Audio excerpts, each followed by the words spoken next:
एक बार एक व्यक्ति गौतम बुद्ध के पास जाता है और कहता है, बुद्ध, मैंने अक्सर लोगों को कहते सुना है कि जैसा हम सोचते हैं वैसे ही हम बन जाते हैं। तो मैं आपसे जानना चाहता हूँ कि आखिर कैसे हमारा जीवन हमारे विचारों से जुड़ा हुआ है और हमारे विचार किस हद तक हमारे जीवन को प्रभावित करते हैं। बुद्ध ने कहा, ये बात सच है कि इंसान जैसा सोचता है वैसे ही बन जाता है। हम जिस भी विचार को अपने दिमाग में लंबे समय तक रखते हैं और उसके बारे में बार बार सोचते रहते हैं, हम वैसे ही बनते चले जाते हैं। लोग अपने आप को उन विचारों से बनाते हैं जिनके बारे में वो लगातार मन में सोचते रहते हैं। इंसान का चरित्र भी उसके विचार ही बनाते हैं। अगर विचार अच्छे हैं तो चरित्र भी पवित्र ही होगा, और अगर विचार ही दूषित है तो चरित्र भी बुरा ही बनेगा।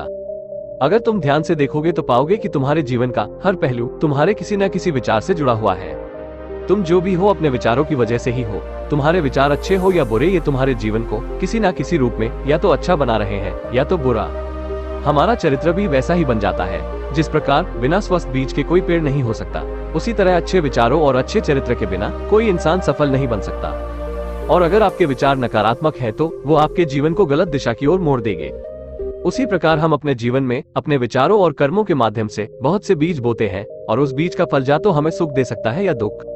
अगर हमने सकारात्मक विचारों के बीज बोए थे तो हमें सफलता और खुशी मिलेगी, लेकिन अगर बोए गए बीज नकारात्मक विचारों के हैं तो असफलता और दुख ही हाथ लगेगा। तुम जिन लोगों को सफल और महान समझते हो वो यूं ही नहीं यहाँ तक पहुँचे। उन्होंने अपने विचारों पर नियंत्रण रखकर अपने चरित्र को ऐसा गठित किया था, और इसी चरित्र के बल पर ही वो महानता की ऊंचाई को छू पाए। तो असल में तुम्हारे अंदर जैसे विचार हैं, तुम बाहर भी वैसे ही रहोगे। अगर तुम्हारे अंदर दूसरों के लिए गुस्सा, जलन और नफरत है, तब तुम्हें बाहर भी वही मिलेगा। तुम्हें ऐसे ही लोग मिलेंगे जो तुम्हारे साथ यही करेंगे। लेकिन अगर तुम्हारे अंदर प्रेम है, शांति है, करुणा है, तो तुम वैसे ही बनते चले जाओगे और तुम्हें बाहर भी यही सब मिलेगा। और ऐसे विचार रखने वाले लोगों को सम्मान और प्रेम दोनों मिलता है। असल में इंसान खुद ही अपने जीवन का निर्माता है। वो इसे बना भी सकता है और बिगाड़ भी सकता है। इंसान अपने कर्मों और विचारों के द्वारा ही अपने चरित्र, समाज और किस्मत को बनाता है। ये सब सुन उस व्यक्ति ने कहा, लेकिन बुद्ध, मैं अपने विचारों के द्वारा खुद को कैसे बना सकता हूँ? बुद्ध ने कहा, अगर तुम्हें खुद को बेहतर बनाना है तो सबसे पहले अपने अंदर चलने वाले विचारों पर ध्यान देना शुरू करो। तुम्हें ध्यान से देखना होगा कि तुम दिन भर क्या सोच रहे हो। कहीं तुम मन ही मन दिन भर लोगों की बुराई और उनके प्रति नफरत तो नहीं पाल रहे हो। बस तुम्हें इस चीज पर ध्यान देना है कि तुम अच्छाई की तरफ जा रहे हो या बुराई की तरफ। जब तुम यह अच्छे से समझ जाओगे कि तुम्हारे मन में अच्छे विचार चलते हैं या बुरे विचार, तभी तुम अपने सोचने के तरीके में कोई बड़ा सकारात्मक बदलाव ला पाओगे। तुम्हारे अंदर कभी ना खत्म होने वाला खजाना भरा पड़ा है। तुम्हें नहीं पता कि तुम क्या क्या कर सकते हो, कैसी कैसी अद्भुत शक्ति तुम्हें मिल सकती है। तुमने बहुत से महान योद्धाओं और लोगों के बारे में सुना होगा। अगर तुम्हें उनकी शक्तियों पर यकीन नहीं है, तब भी तुम्हें इतना तो मानना ही होगा कि बिना आग के धुआं नहीं उठता। उनमें कुछ ना कुछ बात तो जरूर रही होगी, तभी उनके बारे में इतना कुछ लिखा और कहा गया है। तो आखिर वो कौन लोग थे जिन्हें संसार में महान योद्धाओं और महान आदर्शों के रूप में जाना गया? अगर हम थोड़ा ध्यान से सोचे तो यह वो लोग थे जिन्होंने अपने अंदर के कभी ना खत्म होने वाले खजाने को पहचान लिया था। वो रोज अभ्यास करते गए, खुद को बेहतर बनाते गए, लोगों का अच्छा करते गए, सबकी मदद करते गए, और वो दुनिया में महान और अमर बन गए। और अगर तुम भी ऐसा करना चाहते हो तो सबसे पहले तुम्हें अपने विचारों पर ध्यान देना होगा। बुद्ध ने आगे कहा, एक इंसान के दिमाग की तुलना एक बगीचे से की जा सकती है। जिस प्रकार एक बगीचे को साफ सुथरा और सुंदर बनाए रखने के लिए समय समय पर उस पर उग रहे जंगली घास फूस को हटाना पड़ता है, समय समय पर पानी देना पड़ता है, पौधों की देखभाल करनी पड़ती है, ठीक उसी प्रकार हमें अपने दिमाग को भी सकारात्मक और सुंदर बनाए रखने के लिए इसकी देखरेख करनी पड़ती है। इसमें से नकारात्मक विचारों को लगातार हटाना पड़ता है और सकारात्मक विचारों को जगह देनी पड़ती है। इसके लिए हमें डर, चिंता, नफरत और जलन जैसी भावनाओं से खुद को दूर रखना पड़ता है, और इसके लिए तुम्हें अपने अंदर चल रहे विचारों पर लगातार ध्यान देना होगा। किसी भी इंसान के अंदर चल रहे विचार और उसका चरित्र काफी हद तक उसके आसपास के माहौल और उसकी परिस्थितियों पर निर्भर करते हैं। लेकिन इसका मतलब यह नहीं कि अगर किसी इंसान की परिस्थिति खराब है तो उसके विचार भी खराब ही होंगे। वो अपने विचारों पर ध्यान देकर उन्हें बदल सकता है, और जैसे ही उस व्यक्ति के विचार बदलेंगे, उसका चरित्र और उसका काम करने का तरीका अपने आप बदल जाएगा। बस किसी भी व्यक्ति को धीरे धीरे ये सारी चीजें सीखनी पड़ती है। विचारों के काम करने के तरीके को समझना पड़ता है। तुम्हें सबसे पहले यह मानना पड़ेगा कि जो काम सामने वाला व्यक्ति कर सकता है वो तुम भी कर सकते हो।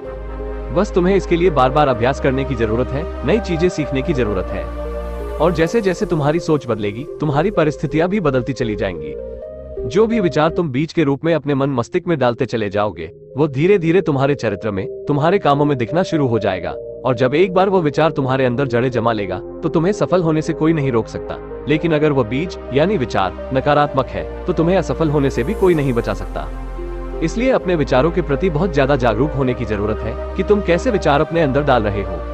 एक बात हमेशा याद रखना, हमें वो नहीं मिलता जो हम चाहते हैं, बल्कि वो मिलता है जो हम हैं और हम अपने विचार हैं। इसीलिए उसका पीछा करना और उसके बारे में लगातार सोचते रहना या उसे पूरा करने का प्रयास करना दो बिल्कुल अलग अलग चीजें हैं। क्योंकि इच्छा तो हर व्यक्ति करता है, लेकिन उसके बारे में लगातार सकारात्मक सोचना और उसे पाने के लिए कड़ी मेहनत करना, ये बहुत ही कम लोग कर पाते हैं। इसीलिए अगर तुम्हें अपनी परिस्थितियां बदलनी है तो तुम्हें पहले खुद को बदलना होगा। क्योंकि ज्यादातर लोग अपनी परिस्थितियां तो बदलना चाहते हैं, लेकिन वो अपनी सोच और काम करने के तरीके को नहीं बदलना चाहते। और अगर लोग ऐसे ही रहेंगे तो उनकी परिस्थितियां भी कभी नहीं बदलेगी। व्यक्ति ने कहा, बुद्ध, हमारे विचारों का हमारे शरीर पर क्या प्रभाव पड़ता है? बुद्ध ने कहा, हमारा शरीर हमारे मन का गुलाम होता है। हम जो भी सोचते हैं उसका सबसे पहला असर हमारे शरीर पर ही पड़ता है। तुमने देखा होगा कि जो लोग बहुत ज्यादा चिंता करते हैं, डरते हैं, वो बहुत जल्दी बीमार पड़ जाते हैं।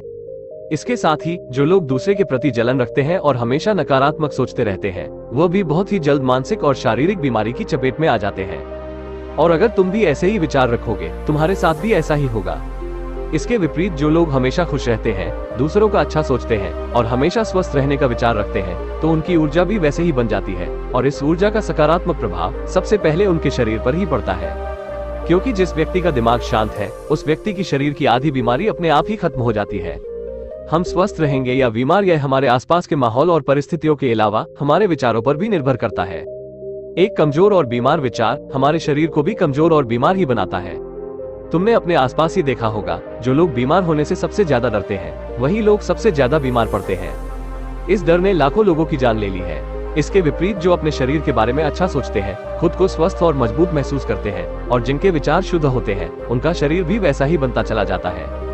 हमारा शरीर केवल एक उपकरण है और हमारा दिमाग इस उपकरण को नियंत्रण करता है। जिस प्रकार एक अच्छा भोजन हमारे शरीर के लिए जरूरी है, उसी प्रकार एक अच्छी सोच भी हमारे शरीर के लिए बहुत जरूरी है। जैसे ही तुम्हारे विचार शुद्ध होंगे, उसका सबसे पहला असर तुम्हारे शरीर पर ही देखने को मिलेगा। एक शुद्ध और सकारात्मक दिमाग कभी भी तुम्हें खराब भोजन नहीं खाने देगा। इसलिए सबसे पहले अपने दिमाग को सुरक्षित रखो, फिर ये दिमाग तुम्हारे शरीर को हर बीमारी से सुरक्षित रखेगा। अगर कोई बीमार और कमजोर व्यक्ति अपने शरीर को पूरी तरह से स्वास्थ्य करना चाहता है, तो उसे सबसे पहले अपने विचार और दिमाग को स्वच्छ करना चाहिए। उसे प्रकृति के संपर्क में रहना चाहिए, सूरज की रोशनी में रहना चाहिए और एक पल के लिए भी अपने शरीर के बारे में नकारात्मक नहीं सोचना चाहिए। वो जैसा स्वास्थ्य चाहता है, उसे खुद को वैसा ही महसूस करवाना चाहिए और पूर्ण विश्वास रखना चाहिए कि वो वैसा बन सकता है। व्यक्ति ने कहा, बुद्ध, मुझे ये बताएं कि हमारे विचार हमारे लक्ष्य को कैसे प्रभावित करते हैं। बुद्ध ने कहा, जब तक तुम्हारा लक्ष्य तुम्हारे विचारों से नहीं जुड़ेगा, तब तक तुम्हें सफलता नहीं मिल सकती। कहने का अर्थ यह है कि सोचने को तो तुम हर रोज एक नई चीज सोच सकते हो। आज मुझे ये बनना है, कल मुझे ये बनना है या बाद में कुछ और बनना है। लेकिन जब तक तुम अपना एक लक्ष्य निर्धारित नहीं करोगे, तब तक तुम कोई बड़ा काम नहीं कर सकते। क्योंकि नियम यह है कि जिस भी काम को हम बार बार करते हैं, उसी काम में हम कुछ अद्भुत सफलता हासिल कर सकते हैं। लेकिन अगर तुम हर दिन अपना लक्ष्य बदलते रहोगे, तो तुम कहीं नहीं पहुंचने वाले हो। इसीलिए तुम्हारी जिंदगी का एक निश्चित लक्ष्य होना चाहिए और तुम्हें पूरी मेहनत और लगन के साथ उस लक्ष्य को पूरा करने का प्रयास भी करना चाहिए। और इसके लिए तुम्हें अपने सारे विचारों को अपने लक्ष्य के प्रति एकाग्रचित करना होगा, वरना तुम्हारे विचार बिखर जाएंगे। और हो सकता है कि जब तुम एक बार असफल हो जाओ या शुरुआत में तुम्हें कोई सफलता ना मिले, तो तुम्हारा मन दूसरों को देखकर सोचने लगे कि ये काम आसान है, जब यह इस काम में सफल हो सकता है तो मैं भी सफल होकर अच्छा धन और नाम कमा सकता हूँ। और हो सकता है कि इस काम में भी असफल होकर तुम दूसरी तरफ भाग जाओ और ऐसा करते करते तुम बहुत से काम कर लो, लेकिन शायद एक दिन तुम एक भी चीज में सफल नहीं हो पाओगे। इसीलिए सबसे पहले तुम्हें कोई एक चीज तो निश्चित करनी ही पड़ेगी, तभी जाकर तुम्हारे विचार उस चीज पर केंद्रित हो पाएंगे। अब तुम्हारा वो एक लक्ष्य कोई भी हो सकता है, चाहे मानसिक शांति प्राप्त करना हो, चाहे अमीर बनना, लेकिन याद रखो, लक्ष्य वो एक चीज है जो तुम्हारे विचारों को एक चीज पर केंद्रित कर सकता है।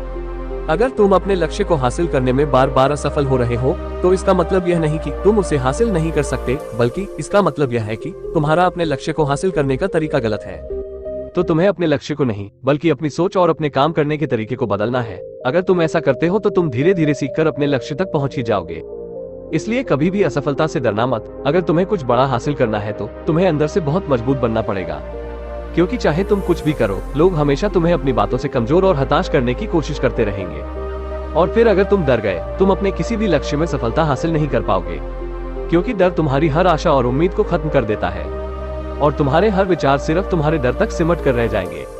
और डर डर कर अंततः तुम खुद को शारीरिक और मानसिक रूप से बीमार कर लोगे। फिर जाकर तुम्हें समझ आएगा कि तुम अपने झूठे डर के एहसास में कितनी बड़ी गलती कर चुके हो, और फिर तुम्हारे लिए उस हालात से खुद को बाहर निकाल पाना बहुत मुश्किल हो जाएगा। इसलिए सबसे पहले खुद के लिए एक लक्ष्य बनाओ ताकि तुम्हारे विचार उसकी तरफ एकाग्र हो सके। उसके बाद बार बार असफल होने पर भी डरो मत, क्योंकि यह भी लक्ष्य की प्राप्ति का एक हिस्सा ही है। और पूर्ण भरोसा रखो कि तुम सफल जरूर होंगे और एक दिन तुम हो भी जाओगे। व्यक्ति ने फिर पूछा कि विचार और मन की शांति का क्या संबंध है। बुद्ध ने कहा, मन की शांति वह खजाना है जिसे दुनिया के 1% लोग भी हासिल नहीं कर पाते, और जिसने ये खजाना हासिल कर लिया वो इस दुनिया का सबसे खुशनसीब इंसान है। वो इस दुनिया में करोड़ों की भीड़ में सबसे अलग नजर आता है। ये कहने में जितना आसान लगता है, असल में यह उतना आसान है नहीं। मन की शांति को केवल लंबे समय तक आत्मनियंत्रण से ही पाया जा सकता है। जब कोई व्यक्ति खुद को और दुनिया को समझ लेता है, मोह और प्रेम के अंतर को समझ जाता है, उसके अंदर से नफरत, डर और जलन जैसी भावनाएं खत्म हो जाती है, तब जाकर एक व्यक्ति सच्चे मन की शांति को पा सकता है। और यही हर इंसान का अंतिम लक्ष्य भी है। एकांत और अंदर से शांत व्यक्ति बुरी से बुरी परिस्थिति में भी खुद को शांत रख सकता है। जितनी मानसिक शक्ति एक शांत इंसान के पास होती है, इतनी और किसी के पास नहीं होती। शांत इंसान का मतलब एक ऐसे व्यक्ति से है जिसका मन पूरी तरह से शांत हो चुका है, क्योंकि जैसे ही तुम्हारा मन शांत हो जाएगा, तुम्हारे सभी विचार शांत हो जाएंगे, और तब तुम महसूस कर पाओगे कि तुम्हारा दिमाग कितना शक्तिशाली है। तुम्हें यह अनुभव होगा कि तुम्हारी मानसिक शक्ति इतनी बढ़ चुकी है कि तुम्हारे लिए हर काम आसान हो चुका है। तुम जहाँ भी होगे, जैसी भी परिस्थिति में होगे, खुद को स्वीकार करने लगोगे, हमेशा खुश रहने लगोगे। और अगर तुम्हें इस स्थिति को पाना है तो उसकी शुरुआत भी तुम्हें अपने विचारों से ही करनी पड़ेगी, अपने विचारों को नियंत्रण करके। और अपने विचारों पर नियंत्रण तुम हासिल कर सकते हो तो सिर्फ और सिर्फ ध्यान के माध्यम से। इतना कहने के बाद बुद्ध मौन होकर ध्यान में लीन हो गए, और वह व्यक्ति भी उनको प्रणाम करके वहां से चला गया। दोस्तों, अगर आपको ये कहानी पसंद आई हो तो अपने दोस्तों के साथ जरूर शेयर करें और हमारे चैनल को सब्सक्राइब करके बेल बटन दबा दें। धन्यवाद।